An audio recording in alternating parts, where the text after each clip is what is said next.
Okay, can you make sure that I'm on this? That I'm not off, that the board is up? Okay, thank you. Now, this is the story.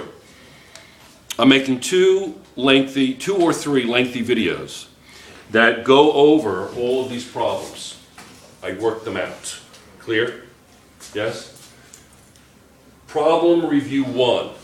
It's uploading now. It may already be uploaded. Okay? Yes? Okay. Then this is going to be problem review 2. If I don't get through all of these, that will be problem review 3. Clear? So these are done. These are done. I did 50, 51, 54, 57, 60, 67, 71, 94. What's the problem? Sure, I didn't find it. Okay. All right. So, and that's problem review 1. Clear? We all right with that? Okay. Now,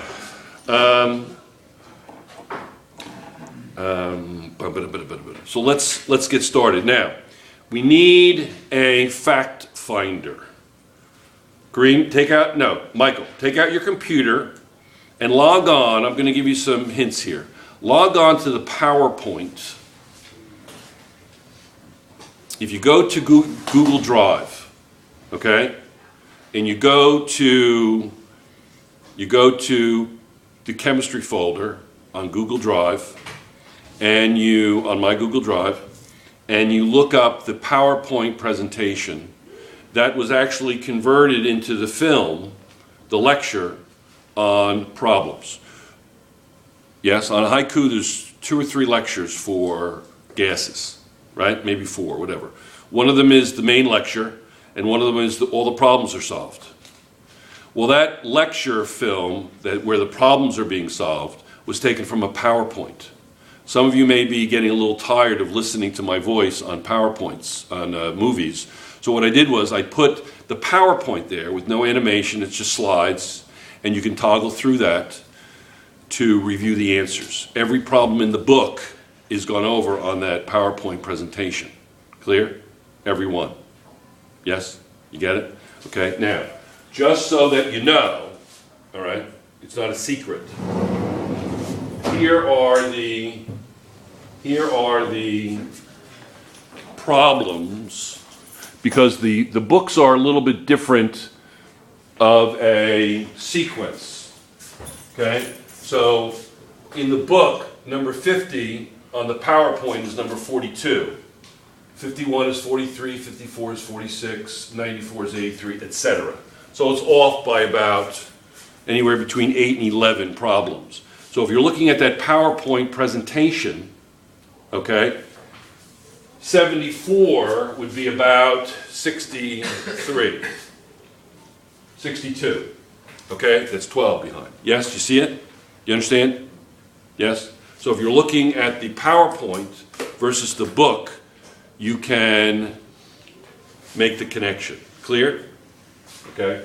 So, which you probably have been doing anyway because it's not the first problem set that you've seen from me. Okay? Now, so what I want to do is I want to start with 81, not 74, 81. We're going to do 74 a little bit differently. Okay? Now, let's look and see.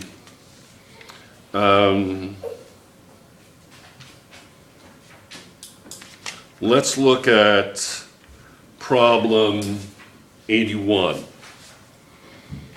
Okay? It says, explain how using a pressure cooker reduces the time required to cook food. Okay? Using a pressure cooker will reduce the time in order to cook food. Does anybody in here have parents or you that will cook food with a pressure cooker? Anybody? When I was a kid, it was like the new thing. You know, boiling potatoes took forever. Use a pressure cooker, they're done in minutes. How does that work? Anybody know?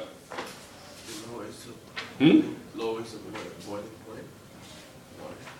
Well, if I go up to a mountain Okay? If I go up to a mountain, all right? Here is the mountain up here. Okay? We're going to Nepal. We're going to be a little bit south of Mount Everest. So we'll call this Mount Everest. Okay? About 29,000 feet. Right? Whatever that is in metric. I don't know. Somebody look up the metric. The metric in meters. Somebody look it up right now. Michael, you're the fact finder. Look it up. Height of Mount Everest. Okay. So, and I think it's also in your book, isn't it? Chapter 13. Can you look up on chapter 13 the boiling point of water on top of Mount Everest, Haley? It's in chapter 13.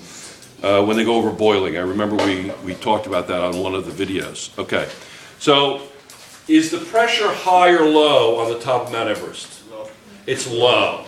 Okay? It's low. What's the relationship between pressure and temperature? Is it direct or is it indirect based on Gay-Lussac's law, which reads like this?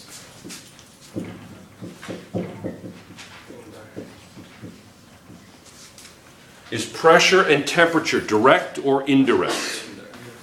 Right? Well, let's see. Let's multiply it out and make it a little bit more usable form, okay? Because you're not really seeing that what a quotient constant means.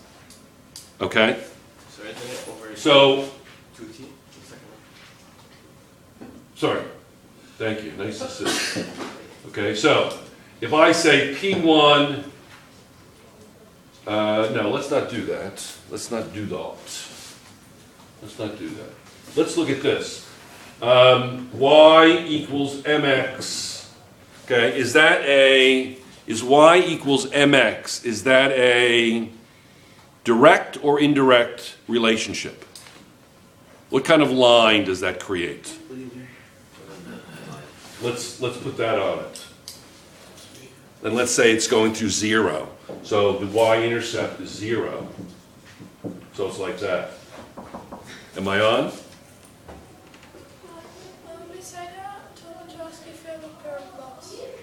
Pair of gloves. Go in the back here, and that gentleman will direct you to Miss Maria, and you can get a pair of gloves. Okay? All right. So we have this relationship is what? It's linear like this. Okay? What's constant? What's the constant in that equation? No, what's the constant? In this equation here, what's constant? No, what is constant? What's constant? slope? Slope is constant, isn't it? Isn't the slope here the same as the slope here? Isn't it? Let's say the slope is 1.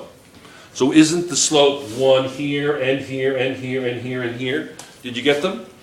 Okay. Isn't slope constant? Okay? Yes or no? So we could say that y over x equals m, couldn't we? Yes or no? Yes or no? Yes. Okay. Let me ask you this. What does this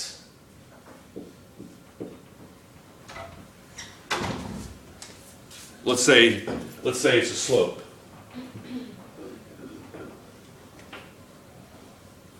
What's the graph of that line look like? What's the graph of that line look like? M over x. What's the graph, not the equation, what's the graph of this look like? If I graph that, what would it look like? It's a standard graph. No? Shall we graph some data? Shall we graph some data? Shall we? Okay. Let's say, I'm going to go up here. I'll write in black so you can see it. This is our equation. Let's say it equals 10. That's the constant, let's say, okay? Now we're going to graph it, okay? Okay. So we're going to have x and y, all right?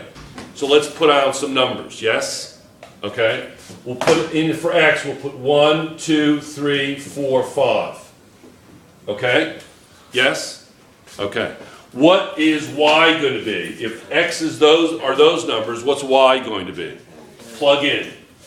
Y would be what? 10, 5, 3.3, 3, 2.5, 2. So what's this relationship say? How do you graph that? How do you graph that? There you go. Isn't that the graph? So what, define in one word this relationship. Yes, it's linear. What would you say? In one word. Shall I give you a hint? This is the creme de la creme of the school. They are wonderful. The minds are just humming along. If you hear machine noise, it's their brains. It's brilliant. What is it? It starts with a D. Direct, and that was a guess. Direct. That's right, it's direct. And what would this one be? Indirect. Now notice I didn't graph this, did I? I didn't, because you know that's linear, correct? You know that. Yes? So in other words, if I put a 1 in here, if I increase from 1 to 10, what's going to happen to y? Is it going to increase or decrease? If I put 1 in here, 2 in here, 3 in here, 4 in here, I blow this up to 1,000,000, what happens to y? Does it increase or decrease? Does it increase or decrease? It increases. Isn't this true? Y over x? So what is the nature, with all power of 1, degree 1, what is the nature of a direct relationship? It is a what, Shakbut? You gotta hang with me here, big guy. Stay on task. What's the nature? Is a quotient constant mean that the relationship is direct or indirect? Direct. That's right. Direct. Indirect. That's right. You see that? Isn't that interesting? So you can tell right away that it's direct and indirect. I'm going to erase this. You can tell right away. So if I'm going to look at this, now tell me, is the relationship between pressure and temperature direct or is it indirect? It's what? It's direct, not indirect. It's direct. Why? How do you know it's direct? Just by looking at it, Martha. How do you know? Just by looking at it. Because it's a quotient. I can put a number in here, and that would be equal to that number, right? Whatever I put in here, that's going to equal this, correct? All right? So that's going to equal a constant, let's say, correct? Yes or no? Okay, so isn't the constant a quotient? If the constant is a quotient, it's direct. Now, let's use our experiential base and see if it makes sense.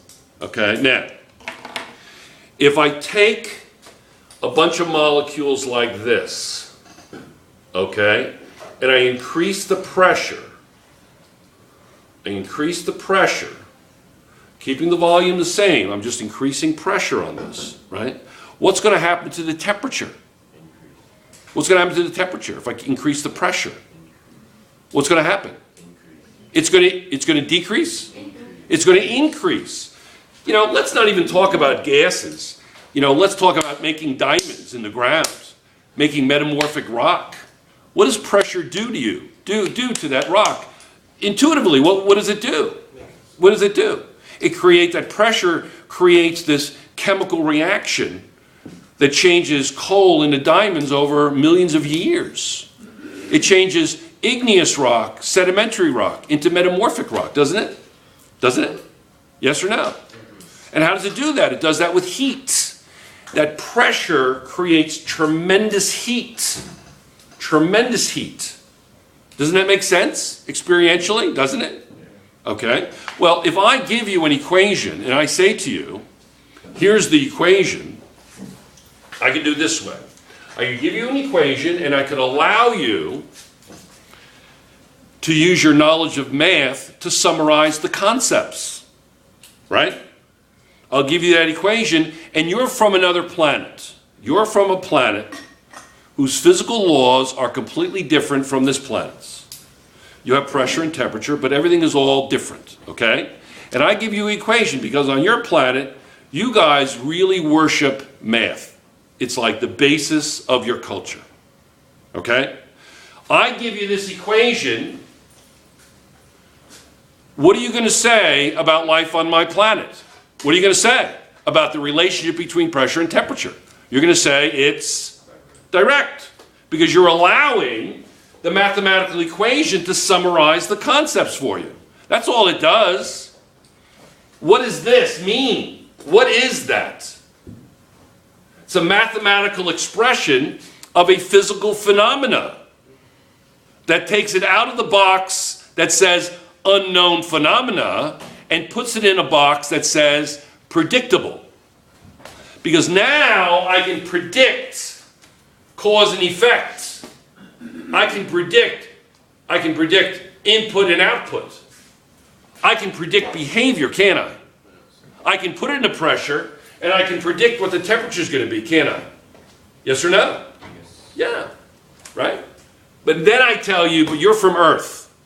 And while you don't worship math, you respect it, right? And you live here, so you understand the physical laws, correct? And we can agree. Can we agree, apart from that equation, that pressure and temperature are directly related? As I increase pressure, I increase temperature. Is there anybody in this class, based on your experiences between birth and present day, that pressure and temperature are directly related? Does that make sense? Haley, does it make sense? Of course it makes sense. Now, you understand math, right? Yes or no? So, how are you going to express P and T? Are you going to express it as a product, or are you going to express it as a quotient? You're going to express it as a quotient. So couldn't you, who knows math really well, write that equation yourself? Couldn't you? Of course you could. That's all we're doing. That's it. That's all we're doing. Yes? Okay. So let's look at this again. Am I increasing or decreasing the pressure going to the top of Mount Everest? Am I increasing it or decreasing it going to Mount Everest? I'm decreasing the pressure, aren't I? Yes or no? Therefore, what's the temperature going to be up there? It's going to be very low. What's the vapor pressure going to be? Low. So what is the atmospheric pressure going to be? Low. So what's boiling? Isn't boiling when atmospheric pressure and vapor pressure equal? Isn't it? Yes or no? Yes, absolutely. When you study fluid dynamics in physics, you're going to be able to predict masses of gas that are high in the atmosphere and what the temperature will be of that mass of gas as you bring it down to sea level. You'll be able to predict the temperature of it. That volume stays the same and the pressure and temperature will change based on that law. Yes? But we know, top of Mount Everest, it is low pressure, so what would you predict would be the temperature? It would be low. And we know that it's low because there's very low vapor pressure, isn't there? What's the boiling point on top of Mount Everest? 70 degrees. What is it? 70 degrees Celsius. 70? 74? 70, 70.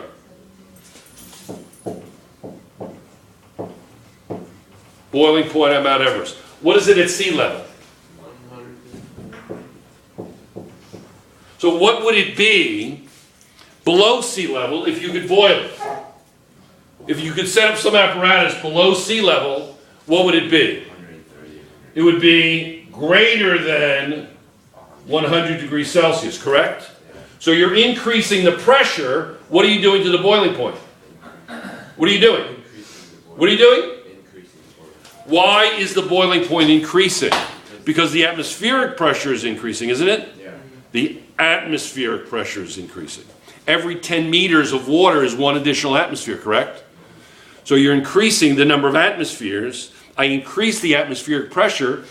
I increase the vapor pressure at which the liquid has to achieve in order to meet the atmospheric pressure in order to boil. Correct? So the boiling point is going to be greater down here, isn't it? So if I built, it doesn't the pressure cooker, isn't it a constant volume, the pressure cooker? Isn't it? Isn't the pressure cooker a constant volume? It's a big pot. That's the handle. That's the lid.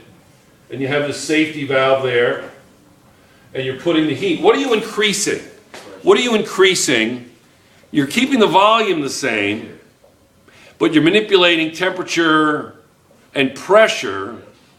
How are you increasing the pressure? What do you have to do to that gas in there to make it higher pressure? What do you have to put in? Does it just happen? How do I increase the pressure and keeping the volume constant? Because I can't increase the pressure by putting pressure on the volume of gas because it's the same volume. So how do I make a volume of gas not change and increase the temperature and pressure? What do I have to do? What do I have to do? I have to input what? No. I have to input what? No. I have to input what? The gas. It's closed. There's air in there. It's closed. Nothing can escape. It's sealed. And when it's sealed, it's like sealing a steel hatch in a sub. It is sealed. Nothing's going to get out.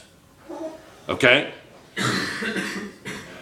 What do I have to do in order to increase the pressure? Let's go to the old can of beans.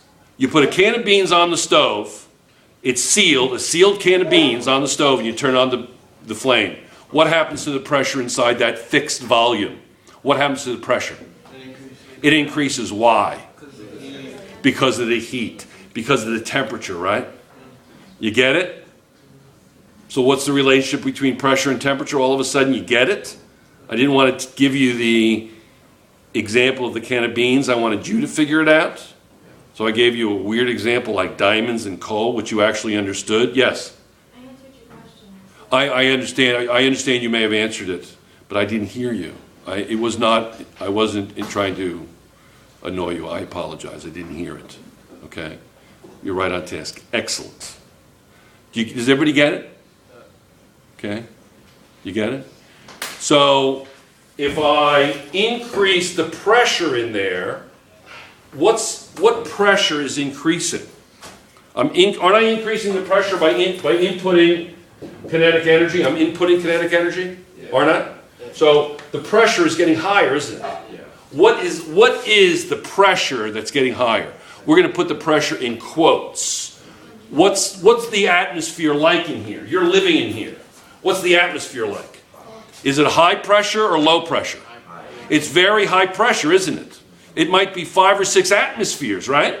It's 5 or 6 atmospheres. What's the boiling point like? Low? All right, let's go. Here we are. This atmospheric pressure here, this atmospheric pressure is high down there. Is the boiling point high or low down here? It's high. Isn't the atmospheric pressure in here also getting very high? The atmospheric pressure. So the atmospheric pressure in here is getting high. The boiling point, is it getting high or low? Is it getting high or low? Is it getting high or low? It's getting high. So aren't you cooking the food in here based on that higher temperature? If you cook in a pressure cooker at higher temperature, what's going to happen to the cooking time? It will what? It will decrease. That's how a pressure cooker works. Some people know what a pressure cooker is and some people don't. You obviously have used a pressure cooker before. That's rare, especially here. Okay? You've used them a lot. My grandparents. At your grandparents, yeah. It's more my generation. You know, when I was a kid, we used to use them all the time. I remember the day my mom got it, and it had on the label. It's like a little label on the lid, on the handle, and it told you the cooking times. And we were all like, really? We didn't believe it, and we like practiced and experimented with it. It was really quite amazing. Okay, so it says, explain how using a pressure cooker reduces the time required to cook food. Have we finished that? Okay, good. So we're done. We're done. 81, correct? Okay, let's look at what's next. 83. Okay, it says. Let's erase this. Why don't we read that? I need somebody with a really loud voice. TJ. Yeah. Okay, let's read to me. As I erase this, let's read number 83. Go ahead. A 3.50 liter gas sample at 20 degrees Celsius. All right, hold it. So, volume, temperature. What's the volume? 3.5 liters. 3.5 liters, okay. And the temperature is? 20 degrees Celsius. 20 degrees Celsius. Right away, don't